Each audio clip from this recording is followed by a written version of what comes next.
Magandang hapon mga kusina. Galing ako sa duty kaya kuya, ito bibinaban ako ng butterfly cut na pork. Gagawin ko lang munang pork steak ala pobre. Ito may sibuyas. Yung paborito ng mga anak ko yan, may sibuyas.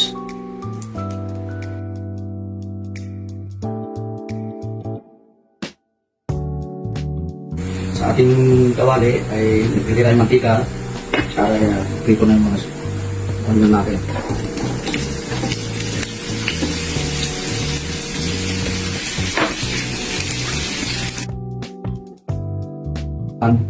Dito natin mga pork.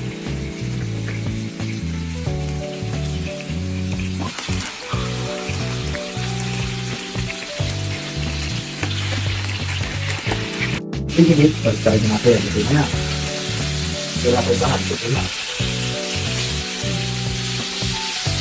Ito na.